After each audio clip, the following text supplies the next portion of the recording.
entrepreneurs tend to think they know it all and they can do it all. And the fact is that we are not all great at everything. I'm a perfect example. There are many things I am not great at. There are a few things that I am good at. And so once I got out of my own way and brought in others that were great at the things that I was not great at, and I trusted others to do the things that they were great at, that's when my business was like a rocket ship. It was like getting shot out of a cannon. And here's one simple example would be hiring. I thought I could hire the greatest talent. I thought I knew what I was doing.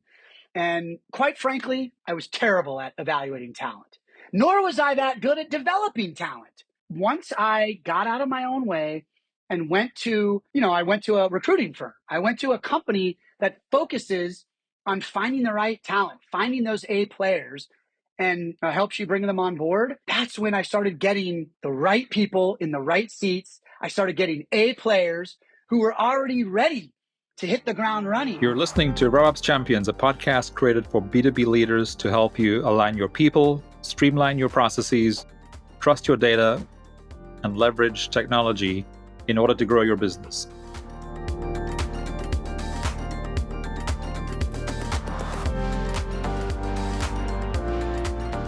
It's really awesome to have you on the show, Bill. I appreciate that. Now I'm excited. So, Bill, let's jump in there, and can you share with our listeners, what exactly does Tenant Advisory Group do? Yeah, sure, Brandon. First of all, thank you so much for having me on the show. I appreciate it. I'm really excited to be here. What Tenant Advisory Group has done for the last 16 years and what I've done for the last 24 years is we work with the end user of commercial real estate to help them with their transactional real estate needs. So whether it's tenant representation, buy and sell side, we also do sale leasebacks and space disposition, through subleases. And we do this across office, industrial and warehouse, medical, and a little bit of retail space. And we do this all over the country. So it's really about transactional commercial real estate work for the end user of that commercial real estate. So I guess, and this is probably why I like the name, Tenant Advisory.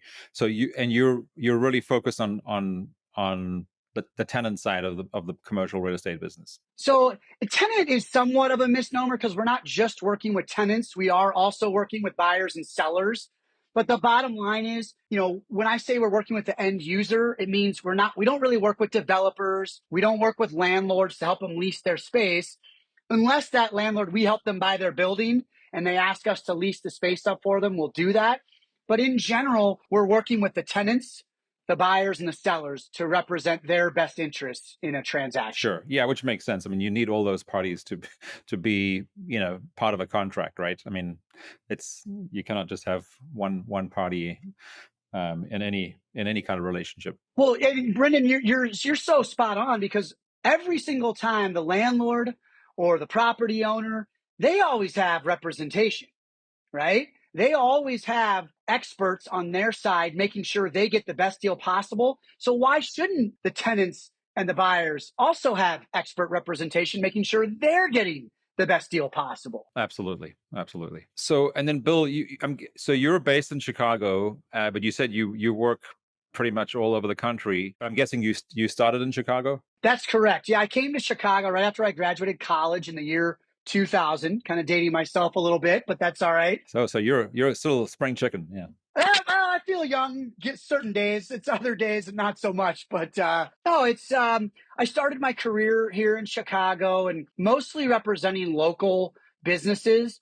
And as my firm grew and grew in our capacity and our capabilities, we realized that a lot of our clients locally were asking us if we could help them in other locations where they had property and facilities. And so we started doing that and we realized we can do just as good of a job anywhere in the country as we can here in Chicago. We've got the information at our fingertips. We've got all the buildings and the information, what availabilities there are, comps. We've got all the information we have here in Chicago for any market across the country. So we started marketing our services as, hey, guess what? We can't, we're not able to just help businesses here in Chicago. We can help businesses all across the country. And it's been a really great thing for our business that's taken us really from coast to coast. Yeah, It's been very fun. cool. Yeah, I can imagine. And also, I like the time frame that we're talking about here, because let's just call it 2 decades, right? It's a little over 20 years. Even in the so real estate is kind of notorious for being a little slower to adopt technology. But I mean, from where you started 20 plus years ago to where you are today, how I mean, your industry has changed like every other industry. How has technology impacted you over the last, let's say, 10 to 15 years? Yeah, Brendon, that's a really good question. And I will also stipulate that there's been a whole lot of talk about technology in my industry that really hasn't caught on. But on the flip side, really what technology has served to do for our industry is several things. Number one, it's made things faster, right? It's made things more accessible. And it's really kind of brought some transparency to the issue, because now this information is at our fingertips. It's more accessible, and people, consumers, can have a better idea of, not just for example, if you ask any commercial broker if they're any good, they'll tell you they're the best. Every broker is going to tell you they're the best at what they do.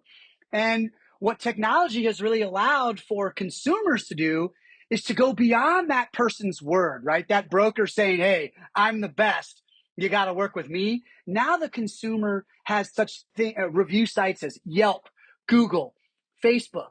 And when you get down to it, all of my competitors, it's so funny. When you look at their reviews, they've got maybe 5, 10 reviews. They're kind of a mixed bag. And all the positive reviews always have the same last name as the CEO of the company. So I find it a little suspect. Tenant Advisory Group, we have over 100 all 5-star reviews. And that right there, Brendon, has been a huge game changer for our business. So just the technology of allowing the consumer to find out who's being honest when they say they're the best, or just getting that customer feedback. That's one small thing that has really helped level the playing field and brought a tremendous amount of new business to our firm. But also such things as running searches and finding out what the client is going to want, and then putting in little notices that will pop up if a new property comes online that fits a client's requirement. So technology about making my job more efficient, more productive. We're able to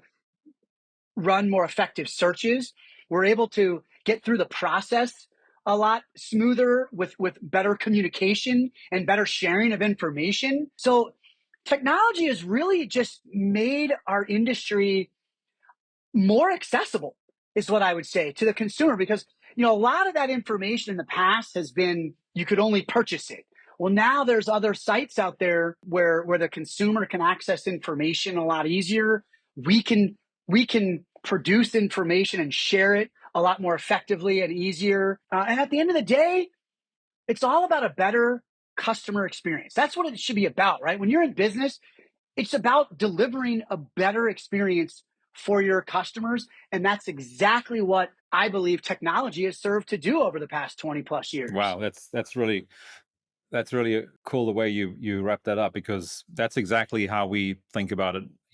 We say that the enablement that comes from technology and customer experience are essentially two sides of the same coin.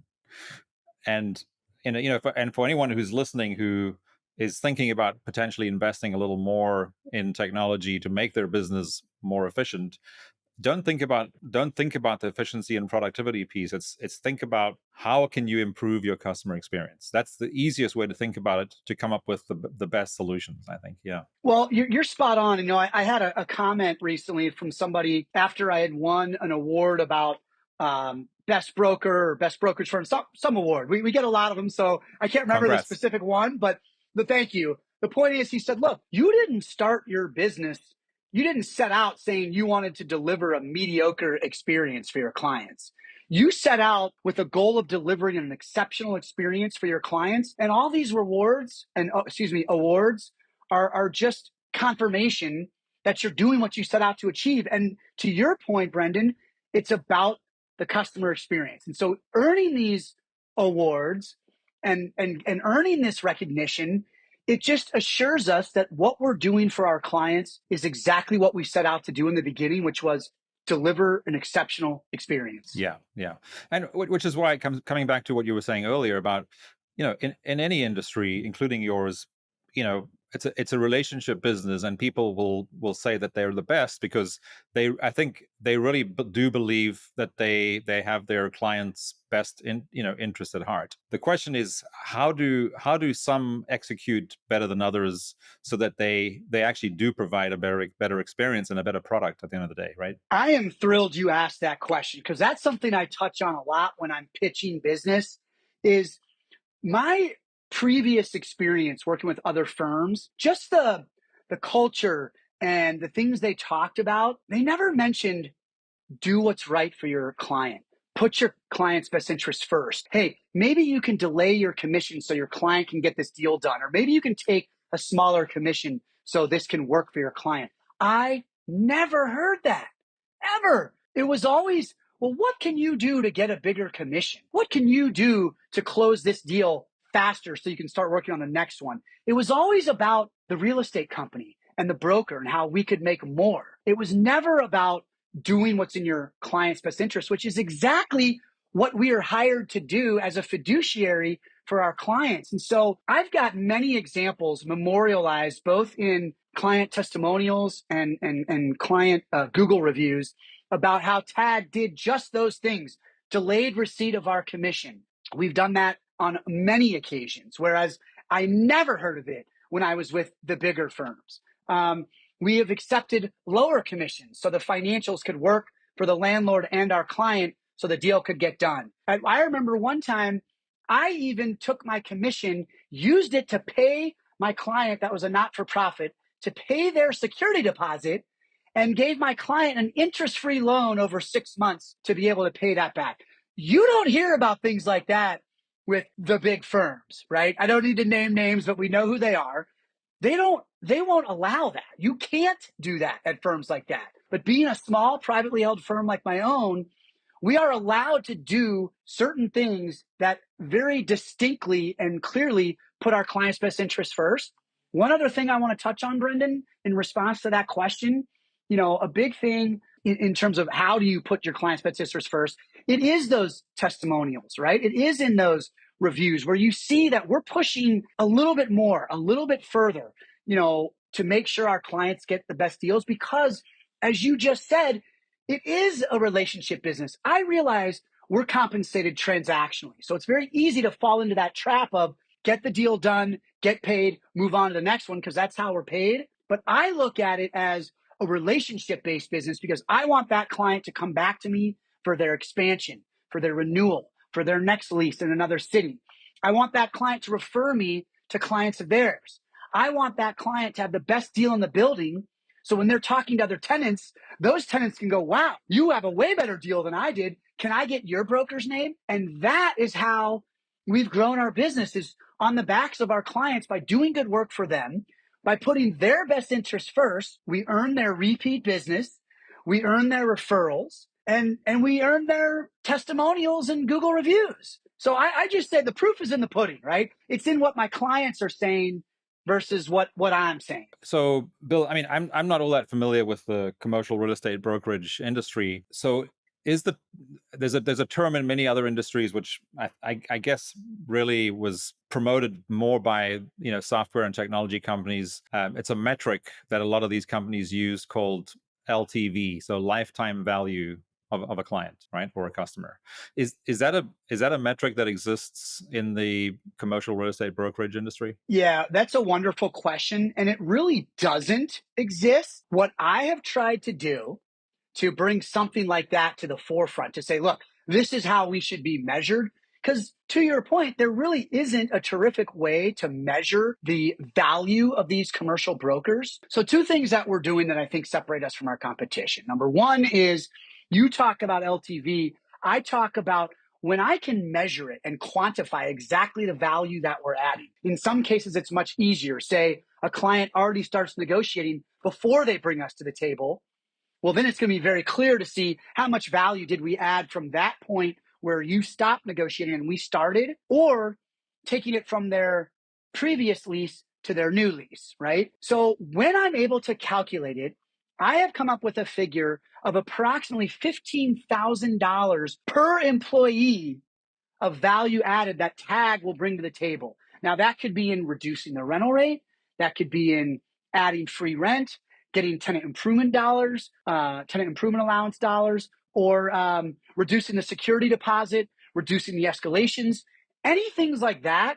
That's us bringing value to the table. The other side of the coin, besides that quantifiable $15,000 per employee of what I'll save you, is sort of I would call it less of a quantifiable factor, but it's about bringing my clients into my network. I do a lot of hosting of events, just bringing these business owners, C-level executives, leaders of our communities together for the benefit of the growth of their business. That's what I'm trying to do, is support the growth of my clients and prospects' businesses by introducing them to strategic partners, to potential clients, to folks that can solve challenges in their businesses. That's a part that's going to be slightly less quantifiable in terms of lifetime value to my clients, but you'll see it in our Google reviews. Hey, Bill brought me to an event he was hosting, and I met our largest client that we now have. I mean, it's about those additional value added components where a relationship with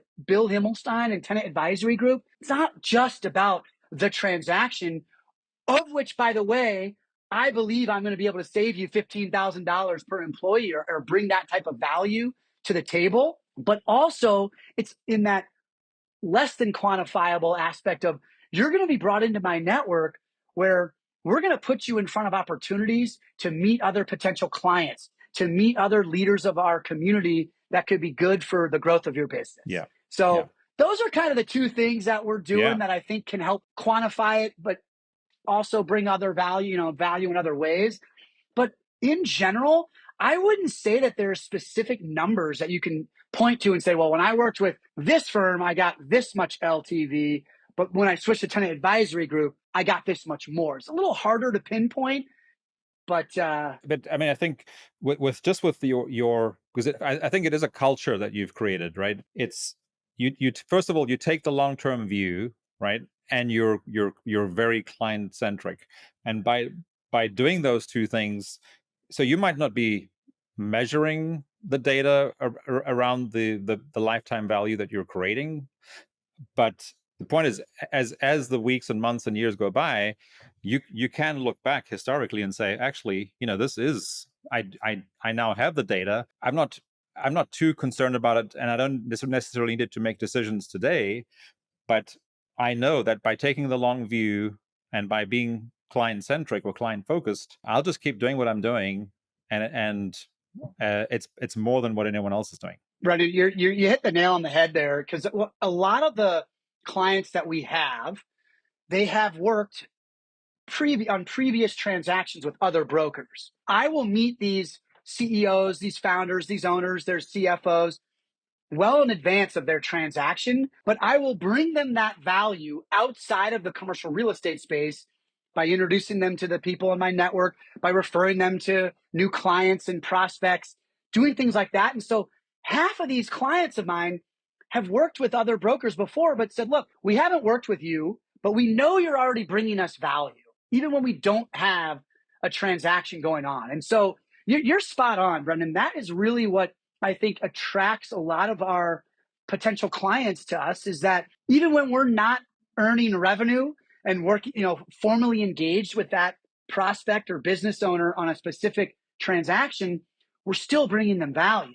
And I think that does set us apart, because I've seen it. I mean, let's put it this way. Clients from Tenant Advisory Group don't leave to go to other firms, but most of our clients have come after working with other firms. Yeah. Well, because if you're maintaining that relationship, no matter who they're working with, eventually it's just a matter of time when they're having that meeting going, why aren't we working with, Tenant Advisory Group or with Bill? It's pretty obvious, but again, you're the one that has the patience and that's putting in the hard work in all those relationships, which is what it really comes down to. And I think I'd like to get your sort of 30 to 50,000 foot perspective on some other industries that you work with a lot. But before I do that, I think, one of the things that you reminded me about when you were talking about your industry And we see this across all kinds of industries where, because these are companies that have been funded by private equity or whatever, the incentive to the people doing the work. So in your case, these larger companies that have, associate brokers or whatever they call them, they're incentivized by doing transactions. They're not incentivized to build relationships, right? They call it go and build relationships and go to the ball games and invite people to dinner. But it's kind of the prospect or the client can smell the fact that what they're really looking for is the transaction, and then moving on to the next one. They don't have that long-term thinking. You're spot on. And plus, a lot of these companies are also publicly traded. So they have, Wall Street to please, and they've got quarterly expectations. And I just remember the mantra at most all the firms I worked at before starting Tenant Advisory Group was get hired on the deal, close the deal, get paid on the deal, move on to the next deal.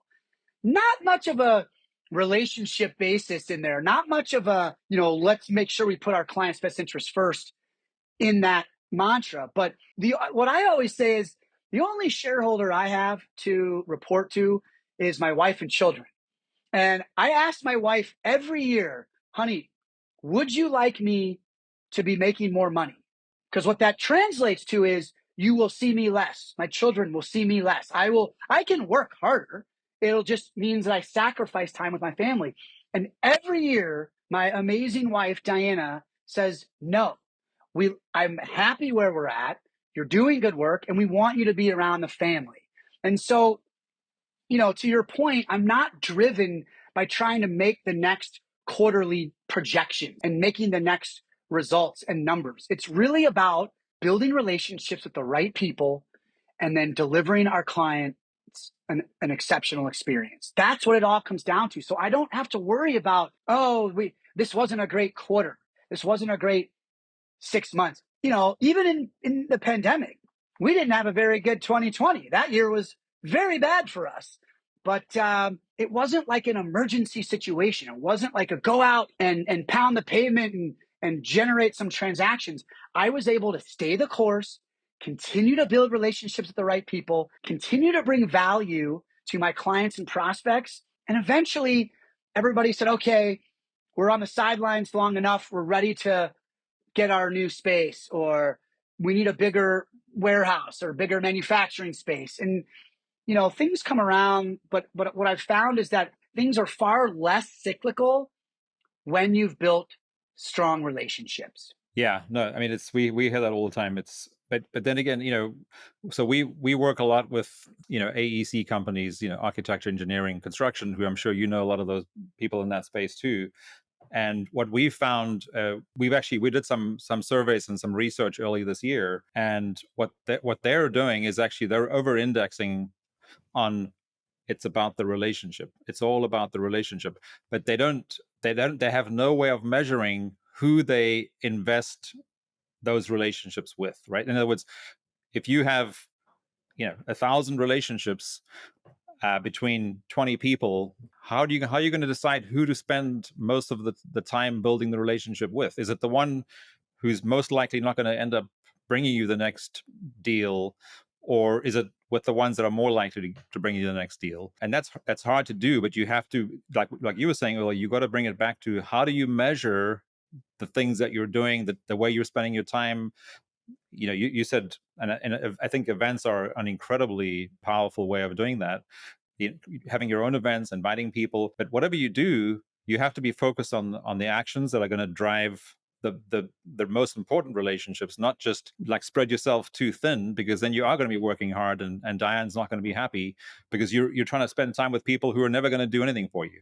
You're exactly right. Now I'll get asked relatively frequently, Bill, I'll get called by a vice president or an associate partner or somebody that's not a decision maker at a company that I know in my network. And they'll say, Bill, why aren't you including me in your events? Why can't I go to your events? And I say, well, my events are geared towards my prospects and my clients. Like that's who I'm trying to build relationships with.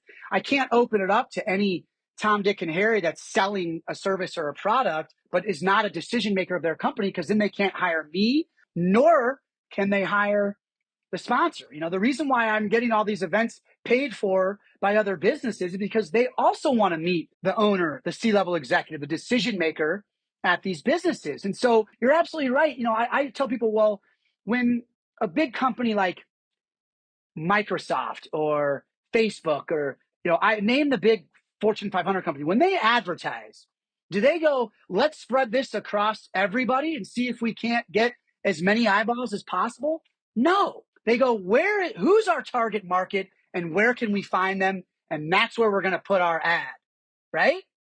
And that's just the same thing that I'm doing, is I'm focusing my efforts on those people that can either hire me or work with the people that will hire me. And so that typically ends up being the direct potential client, the business owner and decision maker. And so, I can't please all the people all the time. I like that other people want to come to my events. That tells me there is some cachet to them. It's really about the people that are attending these events. And that's what I'm most proud of, is that the quality of business owner and the decision makers and these folks that are taking time out of their busy lives because they know they're going to get value. It's not just a good time to see the ball game or have the meal, but it's about expanding their network and meeting other quality people that could be good for the growth of their business. And so I have to stay true to that mantra of, I've got to stick with the right people that I believe are going to support the growth of my business as well. And once I lose sight of that, I'll be honest, I spent many, many years going to every networking event, meeting wonderful people, but they just weren't great in terms of supporting the growth of my business, right? What I've learned over 24 years of doing this is that really the only direct referral source outside of business owners who talk to other business owners, maybe knowing about an opportunity, are commercial bankers, right? A lot of times a business owner will go to their banker and say, hey, how much money can we afford to spend on a new building? So then the banker knows, here's how much you can spend. And by the way, do you have a good commercial broker to help you? I can't tell you. I bet you I know over 800 attorneys. I've met over 800 attorneys in my career. And while I've given out, let's just call it 2,000 referrals to attorneys, whether it's legal needs or employment and attorney or M&A work, whatever it is, attorneys don't really know about the need until after, hey, we've got a lease we need you to review, or we've got a PSA agreement. We've already found the building. We've negotiated the deal. Here's the purchase and sale agreement. Can you please review it? Attorneys don't give me deals, or they don't refer me opportunities. Marketing folks don't do it. Insurance brokers, wealth advisors, none of these people. And it took me years and years to learn that that's not where I get my referrals. I get them directly from the business owner. I have to get to the business owner, build the relationship, bring them value, and then I'll get hired by them directly. They won't be going to other folks other than their commercial banker. And so, heck, that took me 2.5 decades to figure that out. But now that I love my service providers, and they can help my clients solve problems in their businesses, but they're not going to be the ones that I spend the majority of my time with. I'm not going to go to networking events to meet them and spend time with them. I'm not going to bring them to my events because I know that because there's not a lot that they can do. Well, and because you have limited time, right? I mean, if you didn't have limited time, I'm sure you'd like to hang out with all those people. But the reality is, we all do have limited time, right? And that came about once I had children. I was like, oh goodness, I can't go to 4 breakfasts a week, 4 dinners a week. I just can't be going to everything that's out there. Yeah. And so that was where I became a lot more efficient and focused on where I was getting my business from and who I need to be spending my time with. Yeah. I recently watched a really good interview of and I forgot what his name is, the ex CEO of Netflix, and how he explains. Was it Reed Hastings? Is that Reed Hastings? No, it wasn't Reed Hastings. He was LinkedIn, I think. Yeah, anyway, sorry, go on. The one, I think it was one before him. But anyway, he talked about how they essentially he was there when they moved from DVDs to digital, and the whole premise of the question and the episode was around, do you become more successful by working harder? and the bottom line was no. And he gave the example of, there are times when you just have to work. There's no other way. You have to put in the hours. You got to work harder. But that's not sustainable. You eventually you have to figure out how to work smarter. Smarter, not harder. Anyway, Bill, what I'd like to do, you have because of your relationships and your network. I'd love to get your insight again, because I love going to Chicago, but I cannot say I know Chicago. And even though you're now national, don't limit it to Chicago, but you've worked with clients in various different industries, right? You've mentioned a couple, manufacturing, for example. So let's just go with manufacturing for now. So the thesis for this show is, why do some companies in the same industry scale better than others? So from your perspective as an outsider, which I think is often is a very healthy perspective, versus the perspective of those of us inside the business. If you look at 5 manufacturing companies that whether you've worked with them or not, that you've been impressed by, why do you think they've scaled more effectively than all their competitors? Yeah, I think that's a wonderful question. And I would say 2 things: leadership and process. I think that's what scaling comes down to: following your leader's direction and what kind of culture they have implanted into the company. And then what kind of process are they following? Because everything, I'm going to relate this to a lot of the kids coming out of college. They think the path to retirement is starting a company, doing a startup, selling it in a few years, and having $1 gazillion. And I just don't think that's the typical process, right? I mean, there's an alternative. They could become professional athletes. Right? Yeah, exactly. And that's probably similar odds Absolutely. to getting it done. But there's even being a successful professional athlete to having a successful startup, taking it from square one to exit, or taking an existing manufacturing business and scaling it. You've got to follow a process. There are details. There are I's to be dotted, T's to be crossed. There's just steps you got to take. And I think that the leaders that understand that it's not just, hey, we want to double our business, so great, let's go hire a bunch of salespeople and do it. There's a lot more to it than that. There's a lot more steps and a lot more processes. I'm looking, one of the books on my desk right now is EOS, Entrepreneurial DNA, traction. Yeah, we run on EOS too. 10x. Yeah. Exactly. 10x is easier Right. than And there's a 2x. process. There it is. That's right. It's right on my book, right on my desk here. So it's about following the steps, paying attention to detail, and having a good leader that can push that culture down through. Yes. Yeah, there it is. Yeah, That's what I'm talking about. This was my number 1 book last year. I'm still trying to figure out what it is for this year, but I'll let you know.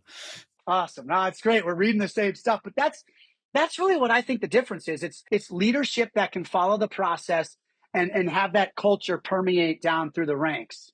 That's what it's all about. You're right. I mean, so the framework that we use, and again, there's not a lot of people in the real estate industry, for example, who would be familiar with RevOps, or revenue operations, which is the model that we essentially consult and implement for our clients around their customer relationship management, right? So again, it's all about customer experience, but how do you make it more efficient, and how do you have a consistent experience from your marketing to your sales to your customer service, which is again is the LTV component, where you're not burning through people and money and time forever going after net new customers or clients. You're actually being a little smarter about how do you grow the customers or clients that you have. So the 4 sort of pillars that we talk about are people, which would include leadership and culture.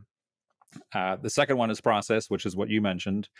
And I think you're absolutely right, because those are fundamental, and we see it over and over again. And for our clients, if they don't have that, it's very difficult to do what we do, which are the next 2 pillars, which are data, which we've already talked about. Like, how do you measure?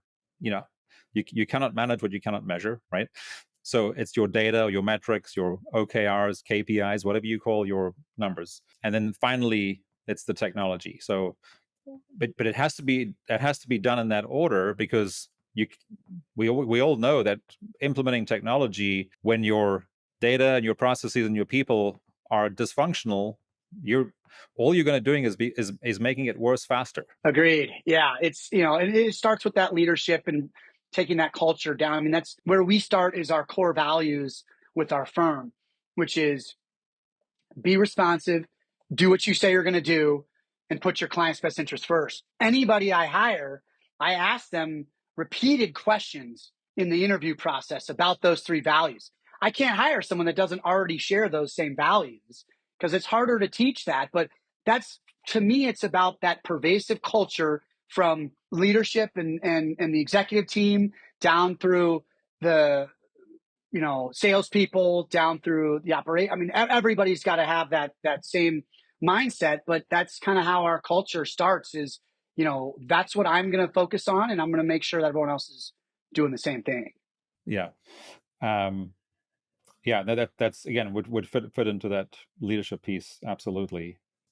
Another thing, just, in case there are any younger folks listening, and I guess there are a lot of people that are not so young anymore. You mentioned the R word, so I prefer not to use the word retirement for various reasons.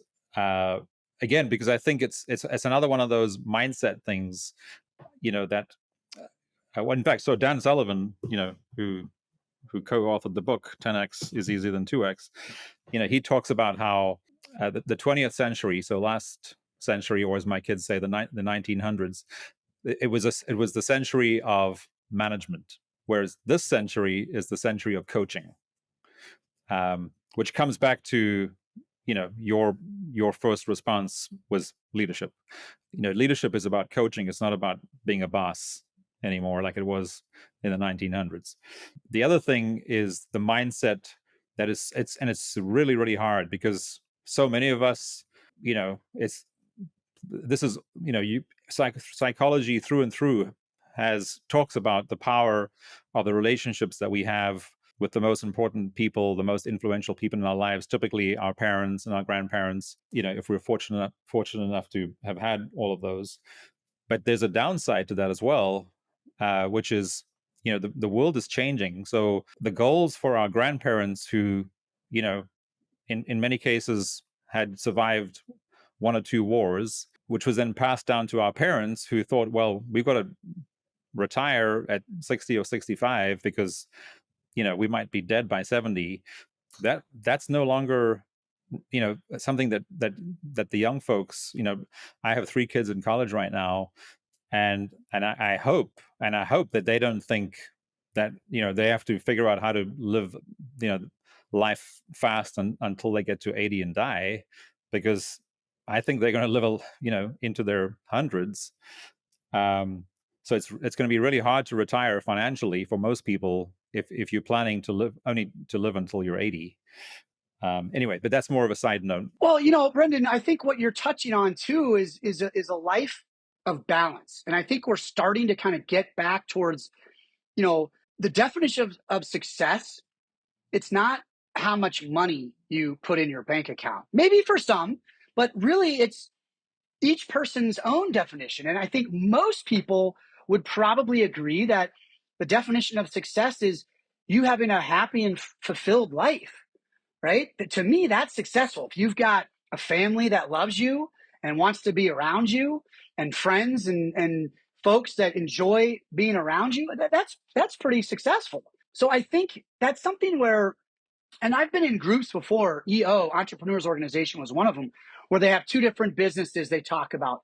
One is the growth business, right? You plow every dollar back into your business for growth, for a sale in the future. And that's when you make your money. And they have a lifestyle business, which is not, I'm going to work 5 hours a week. It's a lifestyle business, is living off the money that you're making from your business, but trying to have a balance in your life to be able to do the things that you want to be doing.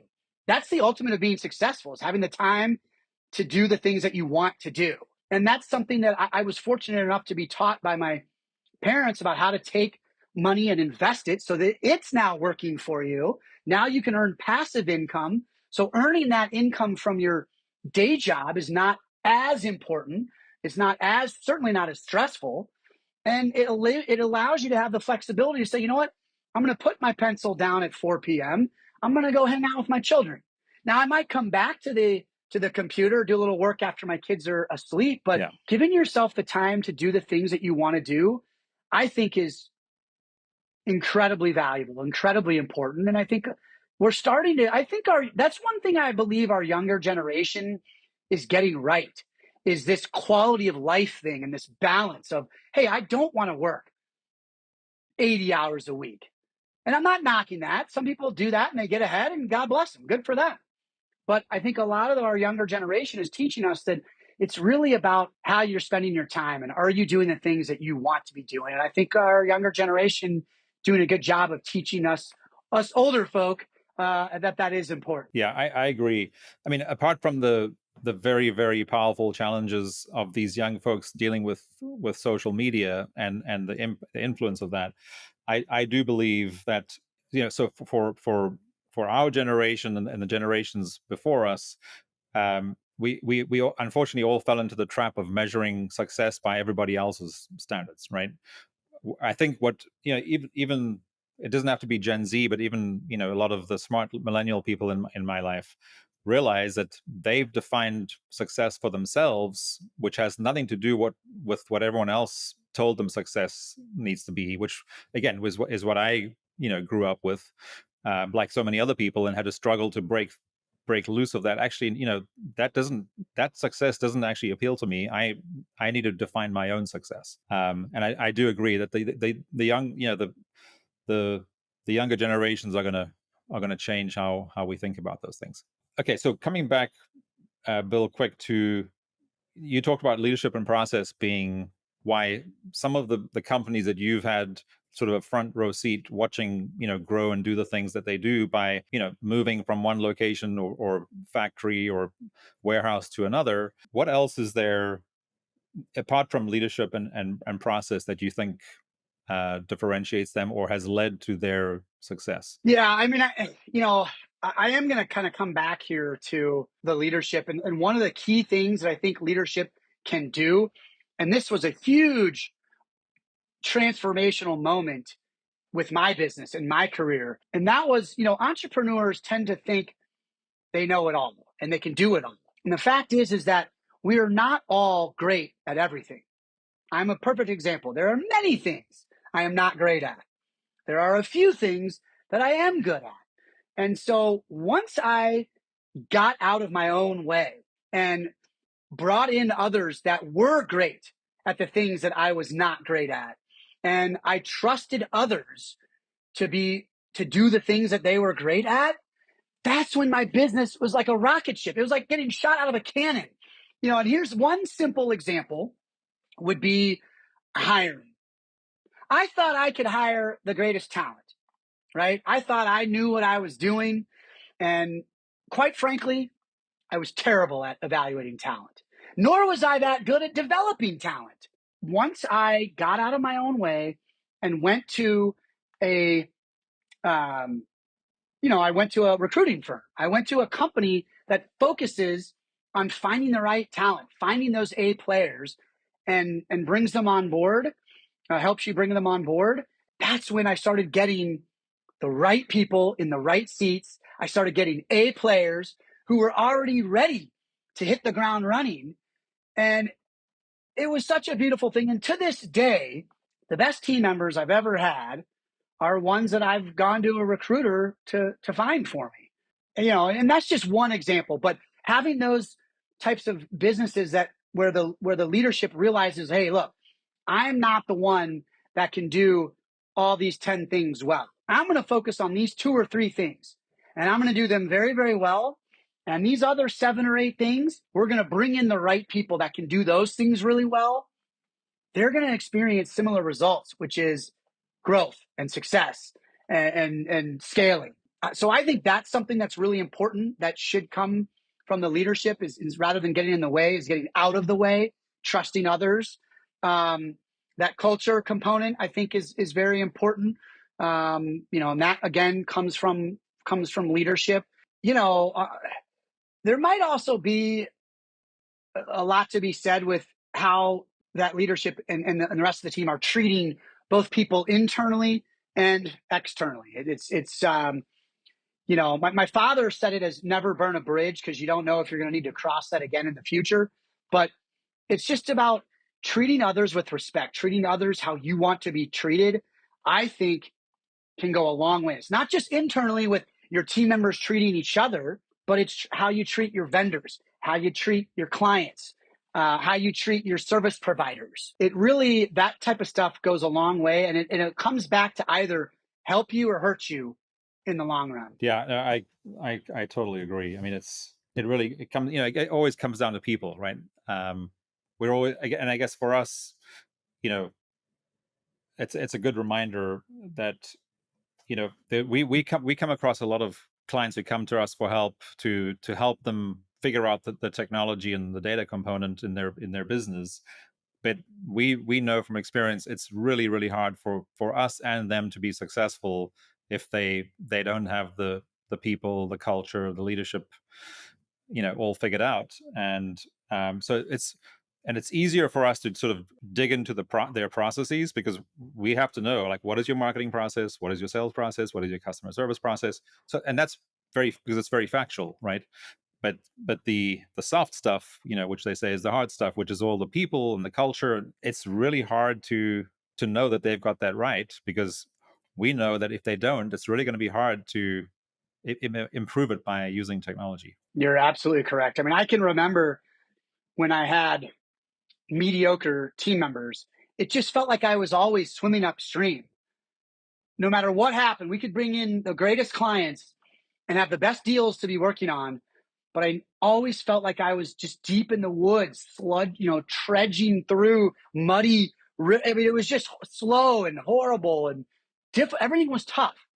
And once I got great team members in the right seats, it was like a weight lifted off my shoulder. I could fly, I could soar, and everything became easier. Everything you could just see the growth, and even the client experience will come back to that, where the client experience got so much better because I had the right people to support them. And it was just night and day difference when you've got the right people all rowing in the same direction together versus mediocre team members that are just there to get paid and want to go. I get it. We all need to make our money, but when you have people with the right attitude and the right skill sets, it just makes a world of difference. But again, it's true what you say, because we see this all the time too, and we experience it ourselves, right? Where we're trying to do things that we shouldn't be doing. There are people way better at doing those things than we are.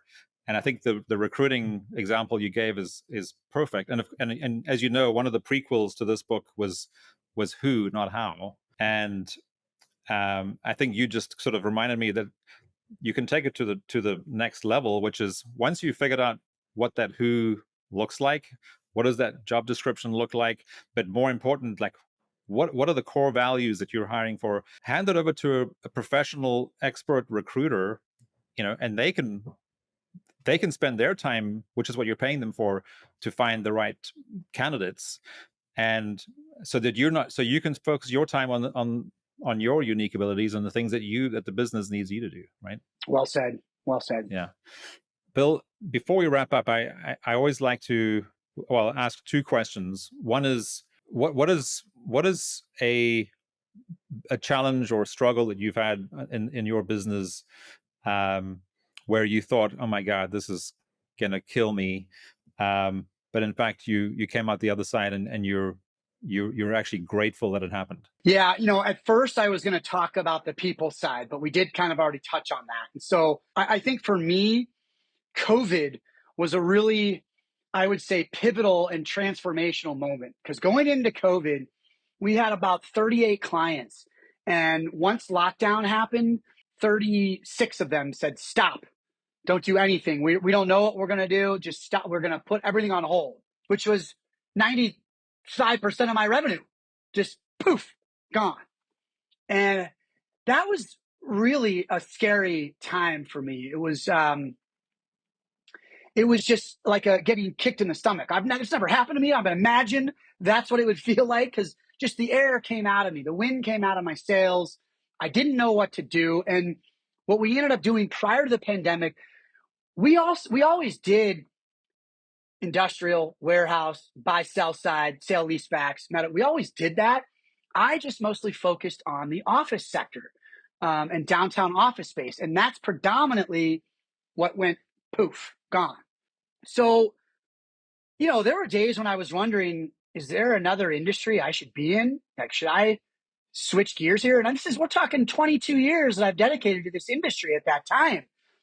It's 20 years at the time. And what I decided to do, because I knew that the way that we were building relationships, right, the way that we were getting our brand and our name out there was the right way. So I didn't want to walk away from something I'd spent such a long time building up. So what we chose to do was pivot to really lean into the industrial and warehouse markets, work around the country, and buy and sell side, in addition to the tenant rep that we could do for those folks. But that has really brought us into present day and ushered us in what I would describe as being a leader in the industrial and warehouse sectors on the brokerage side, a leader on the buy and sell side. And this is just from the awards that we're winning and the testimonials and Google reviews that we have. And so that to me was a really scary kind of white knuckle moment of like, oh my gosh, like if we don't turn things around, we're not going to have a business anymore. I'll tell you one other thing that really helped. I had never before been a big fan of government handouts, right? People just saying, hey, put it in my hand. I need this money. But I'm going to tell you that the PPP money, it saved my business. It allowed me to continue to employ my wonderful team members that I had because I was able to pay them without any real income. We weren't closing deals, but I was, because of the government giving business owners those handouts. Now, granted, not everybody used those for the right purposes, but it literally kept my business intact. It allowed me to continue to pay my employees. And once I was the recipient of that government handout, I said, oh, yeah, this is pretty meaningful. This means a lot to myself and my team members. But it was, making that pivot to focusing more on industrial and warehouse and buy and sell and sale leasebacks. That wouldn't have happened otherwise. Yeah.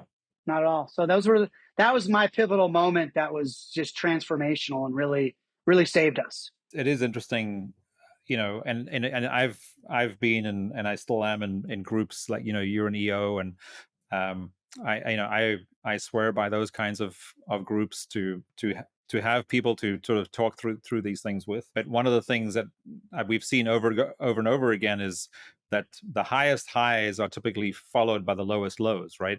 So it's just a reminder that when the going gets tough, just keep going and this too shall pass, kind of thing, right? This too shall pass. Don't give up.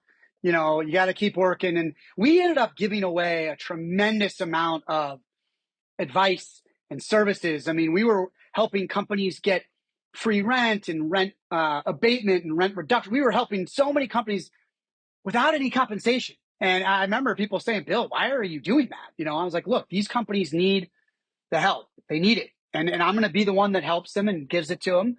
And what happened a few years down the road when they'd gotten through the tough times and were ready to start growing again, they called us back. And that's when we got our commissionable activities. So, what goes around comes around. When you give, you get. And so we leaned into the giving and the helping and supporting those around us. And I think they've certainly returned the favor these last few years. Yeah, that's awesome.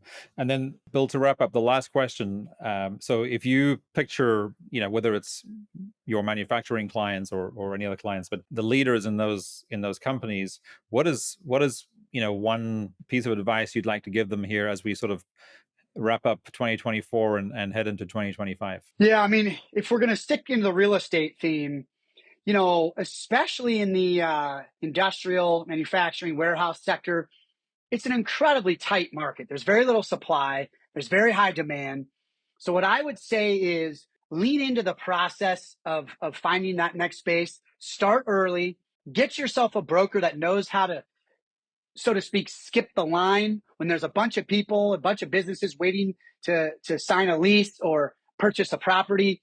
You need a broker that can help get you to the front of that line, that can secure your spot for the lease and for that purchase agreement, and start early. Give yourself time, because there's not a ton of options. So when one comes available, you've got to be ready to pounce. You've got to have your ducks in a row. You've got to have the information ready to share with the landlord.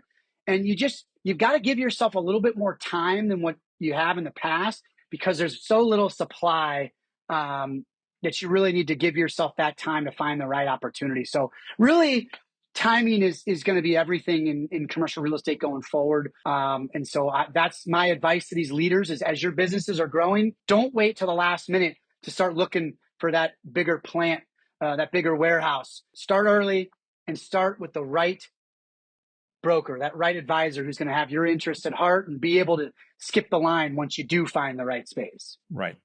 That's really, I think that makes a lot of sense. It's not advice I've heard myself, so that's really cool, Bill. And then sort of, what about one more piece of sort of more generic advice outside of real estate? What are you thinking about? And you obviously meet with a lot of leaders of different types of businesses. What would you say is should be the focus going into 2025? Yeah, in my mind, it's a simple philosophy that I think all business leaders should be focused on, which is givers gain. How can you support others, whether it's your potential clients or existing clients, whether it's your own teammates? How can you support their growth?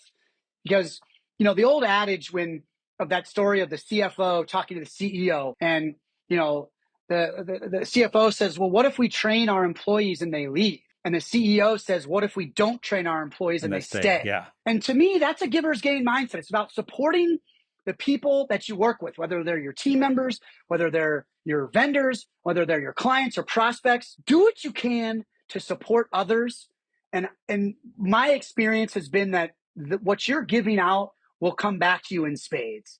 So that's my advice, is just support those around you, because ultimately they're going to be the ones that are supporting you back. Yeah, that makes total sense. And it's leaning into what we all say, our people are the most important thing in our business. So in that case, I love that. And I'm going to use that myself. Sounds great, Brendon. Well, this is wonderful. I really enjoyed it. Yeah, likewise. Bill, thanks so much for joining us. And I hope we can meet in person at some point in the near future.